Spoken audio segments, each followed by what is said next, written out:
మిత్రులకు నమస్కారం. మిత్రులారా, రోజు రాజకీయాలే అంటే నాకు మోనోటోనీ వచ్చేసి బోర్ కొడుతుంది. మీకు కూడా బోర్ కొట్టచ్చు, అవునా? కాబట్టి ఈరోజు మనం సబ్జెక్టు మార్చి కొంతమంది పతివ్రతల గురించి చెప్పుకుందాం.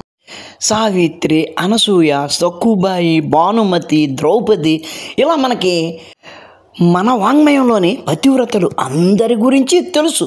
కాబట్టి ఈరోజు మనకు తెలియని పతివ్రతల గురించి తెలుసుకుందాం. మరి ఎక్కువ కాదు కానీ ఒక్క అరడజను మంది పతివ్రతల గురించి ఈరోజు మనం తెలుసుకుందాం. ఇక మన వాంగ్మయము కాని వాంగ్మయము అంటే గనక అయితే బైబిల్ లేకపోతే ఖురాను. ముందుగా మనం బైబిల్లోంచి చూద్దాం. మనకి నడుము నొప్పి వచ్చిందనుకోండి, ఎక్కడికి వెళ్తాం? ఆర్థోపెడిస్ట్ దగ్గరికి వెళ్తాం, అంతేగాని కిడ్నీ స్పెషలిస్ట్ దగ్గరికి వెళ్తాం. మూత్రంలో ఇబ్బంది వచ్చిందనుకోండి, నెఫ్రాలజిస్ట్ దగ్గరికి వెళ్తాం. గజ్జల్లోనో ఈపు మీద దురద వచ్చిందనుకోండి, డెర్మటాలజిస్ట్ దగ్గరికి వెళ్తాం. ఏదైనా స్పెషలిస్ట్ దగ్గరికి వెళ్ళాలి. మరి బైబిల్లోని పతివ్రతల గురించి తెలుసుకోవాలి అంటే ఎవరి దగ్గరికి వెళ్ళాలి? బైబిల్ ఎక్స్పర్ట్ దగ్గరికి వెళ్ళాలి. అటువంటి ఎక్స్పర్ట్ డాక్టర్ మన దగ్గర ఎవరున్నారు అంటే, అటువంటి స్పెషలిస్టు మనకు అందుబాటులో ఎవరున్నారు అంటే రమణ నేషనలిస్ట్. ఆయన BibleExposure.com అనే వెబ్సైట్ను కూడా నడుపుతున్నారు. మీకు బైబిల్ డౌట్లు ఏమొచ్చినా సరే ఆ వెబ్సైట్కి వెళ్తే సరిపోతుంది. మరి 6 పతివ్రతల గురించి రమణ నేషనలిస్ట్ గారు ఏం చెప్పారో ఒకసారి విందామా? బైబిల్ దేవుడిచే ఆమోదించబడిన 6 పతివ్రతలు ఎవరు అని వెతకగా బైబిల్ చెప్పే సమాధానం ఎలా ఉందో ఒకసారి చూద్దాం. బైబిల్ దేవుడు ఆమోదించిన పతివ్రతలలో మొట్టమొదటి స్థానంలో ఉంటుంది తామారు. తన మామ యోధాతో వేశ్య వేషంలో లైంగిక సంబంధం కలిగి గర్భవతి అయ్యింది. దేవుని స్పందన ఏంటంటే ఆయన ఏమీ శిక్షించలేదు. యోధా ఆమెను తాను నన్ను మించిన న్యాయవంతురాలు అన్నాడు. బైబిల్లో ఆమె ప్రతిష్ట ఏమిటి అంటే గనక యేసు పుట్టిన దావీదురాజు వంశానికి పరిచారిక. ఆదికాండం 38వ అధ్యాయము 26వ వాక్యం ఏం చెబుతుందంటే, యోధా వాటిని గుర్తుపట్టి నేను నా కుమారుడైన శాలాను ఆమెకు ఇయ్యలేదు గనుక ఆమె నాకంటే నీతిమంతురాలని చెప్పి మరి ఎప్పుడును ఆమెను కూడలేదు.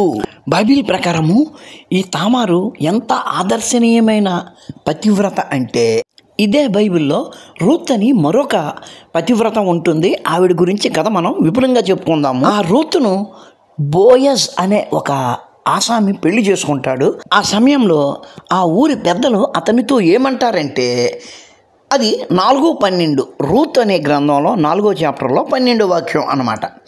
ఎఫ్రాతాలో, అంటే ఆ ఊరి పేరు అది, ఎఫ్రాతాలో నీవు క్షేమాభివృద్ధి కలిగిన వాడవే, బెత్లెహేములో నీవు ఖ్యాతి నొందుదువు కాక. అంటే ఈ ఎఫ్రాతాలో ఆస్తులుండి బెత్లెహేములోనే ఆయనకి మంచి పేరు వస్తుంది అంటున్నాడు. యెహోవా ఈ యవ్వనురాలి వలన నీకు దయచేయు సంతానమును నీ కుటుంబమును తామారు యోధాకు కనిన పెరూసు కుటుంబము వలె ఉండుదురని అనెను. అంటే మన బైబిల్ ప్రకారము మన తామారు ఎంత పతివ్రతో అర్థమవుతుంది కదా. తన మామతో ఒక బిడ్డను కని వాడికి పెరేసు అని పేరు పెట్టుకుంది. ఆ మామ కోడళ్లకు పుట్టిన ఆ పెరేసు జగజ్జేయంగా అభివృద్ధి చెందాడట. ఇప్పుడు ఈ బోయజ్ అనేవాడు రూత్ అనే స్త్రీని వివాహం చేసుకున్నాడు కదా, వాళ్లకు పుట్టే బిడ్డలు కూడా తామారు యోధా అనే మామ కోడళ్లకు పుట్టిన పెరేసు అనే వాళ్ళలాగే అభివృద్ధి చెంది వాళ్ళ మతాన్ని విస్తరిస్తాడట. తామారు తర్వాత 2వ ప్లేస్లో బత్షెబా నిలబడుతుంది. ఈ బత్షెబా ఏం చేసిందంటే, మొగుడు బతికుండగానే రాజుగారితో శృంగారంలో పాల్గొంది. భర్త చావుకి కారణమైంది. 2వ సమూయేలు గ్రంథము 11వ అధ్యాయము 4వ వాక్యం ఏం చెప్తుందో ఒకసారి చూద్దాం. దావీదు దూతల చేత ఆమెను పిలువనంపెను. ఆమె అతని యొద్దకు రాగా అతడు ఆమెతో శయనించెను.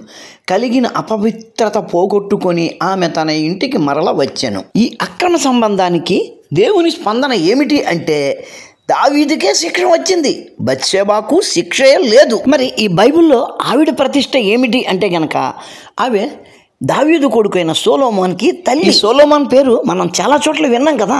అతడు చాలా తెలివిగా న్యాయ విచారణ చేసే ఒక రాజు. గుర్తుంది కదా, ఒక రాజు దగ్గరికి 2 స్త్రీలు వచ్చి ఈ బిడ్డ నా బిడ్డ అంటే నా బిడ్డ అని దెబ్బలాడుకుంటూ ఉంటారు. ఆ రాజుగారు ఆ బిడ్డని 2 ముక్కలు చేసి చెరుకో ముక్క పంచండి అని అంటాడు చూసారా, అందులోని రాజే ఈ సొలొమోను. అంటే రాజుగారితో పడుకుని భర్త చావుకు కారణమైన ఈమె మహాపతివ్రత, ఈమె కూడా ఆదర్శనీయురాలే.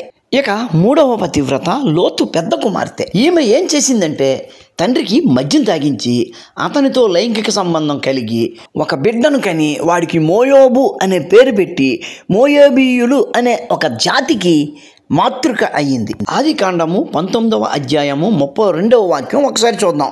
మన తండ్రికి ద్రాక్షరసమును తాగించి అతనితో శయనించి మన తండ్రి వలన మన సంతానము కలుగ చేసుకొందుము రమ్మని చెప్పాను. ఎవరితో? చెల్లితో. అదే గ్రంథము అదే అధ్యాయము తదుపరి అంటే 33, 34 వాక్యములు. నిన్నటి రాత్రి నా తండ్రితో నేను శయనించి తిని ఈ రాత్రి అతనికి ద్రాక్షరసము తాగించిన తరువాత నీవు లోపలికి వెళ్ళి అతనితో శయనించుము, అలాగున మన తండ్రి వలన సంతానము కలగజేసుకుందుమని చెప్పాను. ఎవరు? అక్క. ఎవరితో? చెల్లితో. మరి ఆ చర్య మీద దేవుడి స్పందన, బైబిల్ దేవుడి స్పందన ఏమిటి అంటే ఏమీ లేదు. ఆమె ప్రతిష్ట ఏమైందంటే మోయోబు అనే జాతికి తెల్లయింది. ఇక 4వ పతివ్రత ఎవరు అంటే గనక అదే లోతు గారి చిన్న కూతురు. అక్క పద్ధతిలోనే తండ్రితో లైంగిక సంబంధం కలిగి అమ్మోనీయులు అనే జాతికి తెల్లయ్యింది. 19వ అధ్యాయము 35వ వాక్యం. ఆ రాత్రియు వారు తమ తండ్రికి ద్రాక్షరసము త్రాగించిరి. అప్పుడు ఆ చిన్నది లేచి అతనితో శయనించెను. ఆమె ఎప్పుడు శయనించెనో ఎప్పుడు లేచిపోయినో అతనికి తెలియదు. అలాగున లోతు యొక్క 2 కుమార్తెలు తమ తండ్రి వలన గర్భవతులైరి. దాని మీద బైబిల్ దేవుడి స్పందన ఏంటంటే ఏమీ లేదు, ఎటువంటి శిక్ష వేయలేదు. ఆమె మాత్రం అమ్మోనీయులు అనే ఒక జాతికి తెల్లయ్యింది. ఇక 5వ పతివ్రత సారా తన సోదరుడైన అబ్రహామును పెళ్లి చేసుకుంది. అయితే ఆ వివాహ బంధాన్ని ఆమె సోదరుడు ఎట్లా ధర్మబద్ధము అని ప్రకటించుకున్నాడంటే ఆదికాండము 20వ అధ్యాయము 12వ వాక్యం. ఆమె నా చెల్లెలు అను మాట నిజమే, ఆమె నా తండ్రి కుమార్తెయే కానీ నా తల్లి కుమార్తె కాదు, ఆమె నాకు భార్య అయి ఉన్నది అని చెప్పాడు ఆయన. మరి ఈ అన్నా చెల్లెళ్ళ వివాహ బంధం మీద బైబిల్ దేవుడి స్పందన ఏంట్రా అంటే ఎటువంటి శిక్ష లేదు, ఎటువంటి విమర్శ కూడా లేదు. ఆమె మాత్రం ఇశ్రాయేలీయులు అనే జాతికి తెల్లై కూర్చుంది. ఇక 6వ పతివ్రత యోకోబెదు. ఈమె యూదు మత మూలస్థాపకుడైన మోషేకి తల్లి. మరి ఈవిడేం చేసిందంటే తన సోదరుడి కొడుకైన అమ్రాము అనే మేనల్లుడిని పెళ్లి చేసుకుంది. మనకి ఒక సామెత ఉంది, సగంలో మేనత్త అని. ఆ సామెత ఎక్కడే పుట్టి ఉంటుంది బహుశా. నిర్గమకాండము 6వ అధ్యాయము 20వ వాక్యము ఎట్లా చెబుతుంది, అమ్రాము తన మేనత్త అయిన యోకోబెదును పెళ్లి చేసుకొనెను. ఆమె అతనికి అహరోనును మోషోను కనెను.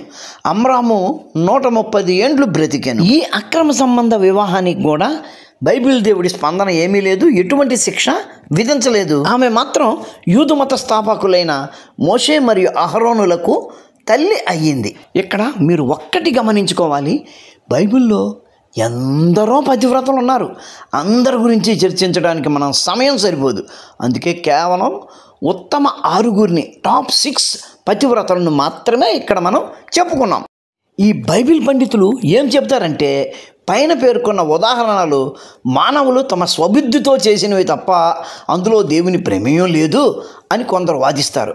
కానీ ఎక్కడ ఈ పతివ్రతలకు శిక్షలు పడినట్టు బైబిల్ పేర్కొనలేదు. పైగా దేవుడు వారిని ఆశీర్వదించాడు అని చెబుతుంది. నిజానికి కొందరు పతివ్రతలకు దేవుడు దగ్గర ఉండి పెళ్ళిళ్ళు కూడా చేయించాడు. యెహోవా మోషేకు ఆజ్ఞాపించినట్లు సిలోపెహేదు కుమార్తెలు చేసిరి. సిలోపెహాదు కుమార్తెలైన మహాలా, తెర్సా, హోగ్లా, మిల్కా, నోయా తమ తండ్రి సహోదరుని కుమారులను పెళ్లి చేసుకొనిరి. ఇట్లా ఈ అమ్మాయిలు అన్న వరుస వారిని పెళ్లి చేసుకున్నారు అని ఎక్కడ మనకు కనబడుతుందంటే సంఖ్యాకాండము 36లో 10-11 వాక్యాలు. ఇక్కడ తన చిన్నాన్న పెదనాన్న పిల్లల్ని అనగా వారి సొంత గోత్రంలోని అన్నదమ్ములను ఈ పతివ్రతలు పెండ్లాడారు, అది కూడా దేవుడి పర్యవేక్షణలో. కాబట్టి వీళ్ళంతా పతివ్రతలే అని ఒప్పుకోక తప్పదు. కాబట్టి ఇప్పుడు మనం ఏం చేయాలి? ఎందరో బైబిల్ పతివ్రతలు, అందరికీ వందనాలు చెప్పుకొని నమస్కారం పెట్టుకోవాలి, అంతేనా మిత్రులారా? ఇక్కడ చెప్పుకున్న 6 పతివ్రతలతో పాటు వారితో సమానమైన పతివ్రత ఇంకొకరు ఉన్నారు. వారి పేరు రూతు.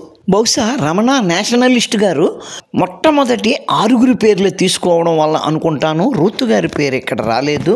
ఈ 6 మరియు రూత్, ఈ 7 పతివ్రతల పేర్లతో మీకు తెలిసిన వారు ఎవరైనా ఉంటే కిందన కామెంట్లో చెప్పగలరు. అది మిత్రులారా, ఇంత మంచి విషయాన్ని మనకు అందించిన రమణ నేషనలిస్ట్ గారికి మనం కృతజ్ఞతలు తెలియజేసుకుందాం.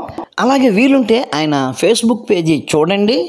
అలాగే ఆయన వెబ్సైట్ BibleExposure.com కూడా ఒకసారి సందర్శించండి. చివరిగా మీరు రోజు వినే మాటే, ఈ వీడియో నచ్చితే లైక్ చేయండి, షేర్ చేయండి, మీ కామెంట్ పెట్టండి. మన ఛానల్ని ఇంకా సబ్స్క్రైబ్ చేసి ఉండకపోతే వెంటనే సబ్స్క్రైబ్ చేయండి. ఉంటాను. నమస్కారం. మతోన్మాదంపై రామబాణం.